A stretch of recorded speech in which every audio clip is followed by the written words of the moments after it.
हम स्पष्ट कहना चाहते हैं कि मैंने अपना बयान पे मैं एकदम ही कायम हूँ। हाँ, मेरे बयान से अगर किसी को आहत हुआ होगा, क्योंकि मेरा भी प्रधानमंत्री है, मैं अपने प्रधानमंत्री का सम्मान करता हूँ, मेरे बात से अगर किसी को आहत हुआ होगा तो मैं खेद प्रकट करता हूँ। लेकिन मैंने ऐसा कोई भी बयान नहीं दिया जो उनको तकलीफ होगा। मैंने ये कहा कि जब हमारे वीपी सिंह की सरकार थी, जो मंडल आयोग जो लागू कमीशन लागू हुआ था, जो उसमें खास करके पिछड़ा और अति पिछड़ा ओबीसी का आरक्षण लागू हुआ, जिसमें अमित शाह जी ने, गृह मंत्री जी ने आए और झूठ बोल रहे हैं कि कांग्रेस पार्टी ने सारे अटका के रखा है। मेरा कहना ये था कि भारतीय जनता पार्टी या गृह मंत्री जी किसी के हाथ में मेहंदी नहीं लगा था। आपके पास भी कुर्सी था और 30-32 सालों में ज़्यादा से ज़्यादा समय आपके पास 17-18 साल आपके पास पावर था। 10 साल मोदी जी का, इससे पहले अटल बिहारी वाजपेयी जी का सरकार था। टोटल 17-18 साल आपके पास सरकार था। आपने क्यों नहीं मंडल कमीशन का 40 पॉइंट जो था सिफारिश, 40 के 40 पॉइंट क्यों नहीं आपने लागू किया? और 2 पॉइंट अगर लागू हुआ, या 27% आरक्षण हो, या पढ़ाई में, एजुकेशन में 27% आरक्षण 2007 में कांग्रेस पार्टी ने ही किया है। 93 में भी जो ओबीसी का आरक्षण 27% कांग्रेस पार्टी ने किया। आपने वीपी सिंह का सरकार आपने गिरा दिया था 11 महीने में। मंडल बनाम कमंडल आपने निकाला था। आप तो हमेशा विरोध किए हैं, चाहे वो कर्पूरी ठाकुर जी का हो या मंडल आयोग का हो, सिफारिश हमेशा आपने विरोध किया। और आपके पास भी लंबा समय था। अगर आप चाहते थे ओबीसी SC ST का अगर कल्याण करने का, तो आपको काम करना चाहिए था। उसमें भी मछुआरा का भी सिफारिश है 37 नंबर पे, 40 पॉइंट में से 37वां पॉइंट पे मछुआरा का भी आरक्षण के लिए था कि SC ST में मछुआरा को शामिल किया जाए। तो ये आपने नहीं किया। बिहार के लोगों को झूठ बोल रहे हैं, आके अलग अलग बात कर रहे हैं। आप मंदिर, मस्जिद, हिंदू, मुसलमान, मुकेश सहनी क्या खाएंगे उस पर जिक्र कर रहे हैं। ये नहीं कह रहे हैं कि आपने ये किया। आपने बताइए कि आपने दिसंबर महीना में आपने हमसे मिलके कहा कि हम आरक्षण लागू करते हैं, और जब आरक्षण लागू करने की बात हुआ, सब चीज हो गया, आपने क्या किया? नीतीश कुमार जी को पलटा लिया और मल्ला के बेटा को आपने छोड़ दिया। तो हम अपने अधिकार के लिए लड़ाई लड़ रहे हैं। हम क्या गुनाह कर रहे हैं? हम अपने अधिकार के लिए लड़ाई लड़ रहे हैं। आपने हमारे विधायक को खरीद लिया, हमको सरकार से बाहर कर दिया, जो सरकार हमने बनाया था। आप बताइए कि हम आपका गुलाम क्यों बन जाए? हम अपने समाज के हक अधिकार के लिए लड़ाई लड़ रहे हैं। आपने गृह मंत्री जी आए, बोलते जातिवाद हम खत्म करेंगे, मेरिट पे राजनीति होगा। तो क्या आप चाहते हैं कि SC ST का, ओबीसी का, तमाम लोगों का आरक्षण आप खत्म करना चाहते हैं?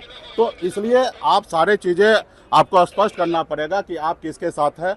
और रहा कि आप बताइए, मेरे बयान से हो सकता किसी को तकलीफ होगा। लोकतंत्र की लड़ाई लड़ रहे हैं हम लोग भाई, ये लोकतंत्र है। आप बताइए कि हमको Y+ का सुरक्षा मुहैया हुआ था और ये भारत सरकार के द्वारा दिया गया। और Y+ सुरक्षा जो होता है वो एक प्रक्रिया से मिलता है और एक प्रक्रिया से उसको खत्म किया जाता है। हम यहाँ पे कुछ बयान दिए जो उसको तोड़ मरोड़ के मीडिया के द्वारा, या वो तोड़ मरोड़ के वो सुने, जिससे उनको बुरा लगा।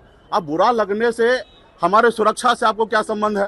आप हमसे लड़ाई लड़ते, हम उस पर आपको बात करते कि हमने क्या कहा और आपने क्यों सुना। आप बताइए कि मैं यहाँ से हेलीकॉप्टर से उड़ा और मैं सिवान गया, और सिवान से उड़कर मैं जैसे सीतामढ़ी पहुंचा, ऊपर में ही था, और उतने देर में हमारा सुरक्षा गायब हो गया। जो लोग हमारे सुरक्षा कर्मी गए तो वो बोले कि आपका सुरक्षा विड्रॉल हो गया, और जबकि अभी तक ऑथराइज कोई भी लेटर हमारे पास नहीं आया। सिर्फ एक बयान को लेकर आप सुरक्षा वापस कर ले रहे हैं। यानी कि आप चाहते हैं कि मुकेश सहनी को मरवा दे, तो आप दे दीजिए फांसी का सजा मुझे। अगर मैं अपने जात के हक अधिकार के लिए, मछुआरा के लिए, मल्ला के लिए अगर लड़ाई लड़ना मेरा अगर गुनाह है, तो मैं कहता हूँ माननीय प्रधानमंत्री जी, राष्ट्रपति महोदय, सब आप ही का है। आप मुकेश सहनी को कल फांसी पर लटका दीजिए, मुझे कोई फर्क नहीं पड़ता। हमने पहले भी कहा, एक सीट को लेकर भाजपा के साथ राजनीति करना, इससे अच्छा मैं जहर खा लूंगा, मर जाऊंगा, लेकिन भाजपा के साथ राजनीति नहीं करूंगा। हाँ, मेरे अधिकार की अगर बात होगा, मेरा अधिकार दीजिएगा, तो निश्चित तौर पर हम आपके साथ खड़ा रहेंगे। अगर जब तक मछुआरा को बेटा को, मल्ला को बेटा को अधिकार नहीं दीजिएगा, हम चट्टानी एकता के ताकत के साथ खड़ा रहेंगे। जैसे दशरथ मांझी ने कहा था, जब तक तोड़ेंगे नहीं तब तक भाजपा को छोड़ेंगे नहीं। उसी तरीके से मल्ला का बेटा, आपसे वादा करता हूं कि हम लड़ाई लड़ेंगे, हम संविधान को बचाने की लड़ाई लड़े। आप बताइए, लोकतंत्र है। आपने हमें Y+ सुरक्षा दिया, किस आधार पे दिया? हमारे जान माल का खतरा था, आपने दिया। आप अगर मुझे अगर हटाना भी है तो Y+ से आप Y करते, उसके बाद अगर उसके नीचे भी आप कैटेगरी पे आते, आप एक ही झटके में आपने हटा दिया। तो खैर, मुझे कोई परवाह नहीं है। हम लोग गरीब घर में जन्म लिए, हम कोई Y+ लेके तो पैदा हुए नहीं थे। हम संघर्ष करने वाले लोग हैं, 900 रुपये महीने पे मजदूरी करने वाले लोग हैं, और हम यहाँ पे आए अपने लोगों के लिए काम कर रहे हैं। उनको भाजपा को कल जिस रोज मजबूरी था, जरूरी था, उस रोज लगा कि मुकेश सहनी को साथ लेना, उस रोज Y+ दी है, आज वो खत्म कर लिया, मुझे कोई एतराज नहीं है। यही तो हम नहीं चाहते हैं ना। कि रेबरी के तरह वाई प्लस ये वो सब बांटा जाए। अगर आपने प्रक्रिया से दिया तो प्रक्रिया से हटाना चाहिए, या आप बगैर प्रक्रिया से दिए। यही हम चाहते हैं कि संविधान जिंदा रहे, संविधान के साथ कोई खिलवाड़ ना हो। कोई सरकार सरकार आएंगे जाएंगे, ये देश हमारा रहेगा, हमेशा रहेगा। इस देश के लोग हमेशा रहेंगे। इसमें भाईचारा कायम रहना चाहिए। गरीब पिछड़ा के अधिकार की बात होना चाहिए। आज भी हमारे लोग के रहने के लिए घर नहीं है, तकलीफ होता। आज भी हमारे लोग इलाज नहीं करा पाता, अपने बच्चे को दम तोड़ देता उसका बच्चा, हम उसको कुछ नहीं कर पाते क्योंकि ना हमारे पास पैसा है, ना हमारे पास पावर है। तो हम उस पावर के लिए लड़ाई लड़ रहे हैं, पैसा के लिए लड़ाई लड़ रहे हैं कि हमारे लोग मजबूत होगा, उसको नौकरी मिलेगा, चीजें होगा। आप क्या चाहते हैं? लोगों को गुलाम बनाना? 5 किलो चावल देकर आप चाहते हैं कि देश के लोगों को हम गुलाम बना कर रखें? 5 किलो चावल से क्या होने वाला? और वही चावल किसी का घर का है? ये भारत सरकार का, देश के हर एक नागरिक का उस पर अधिकार है।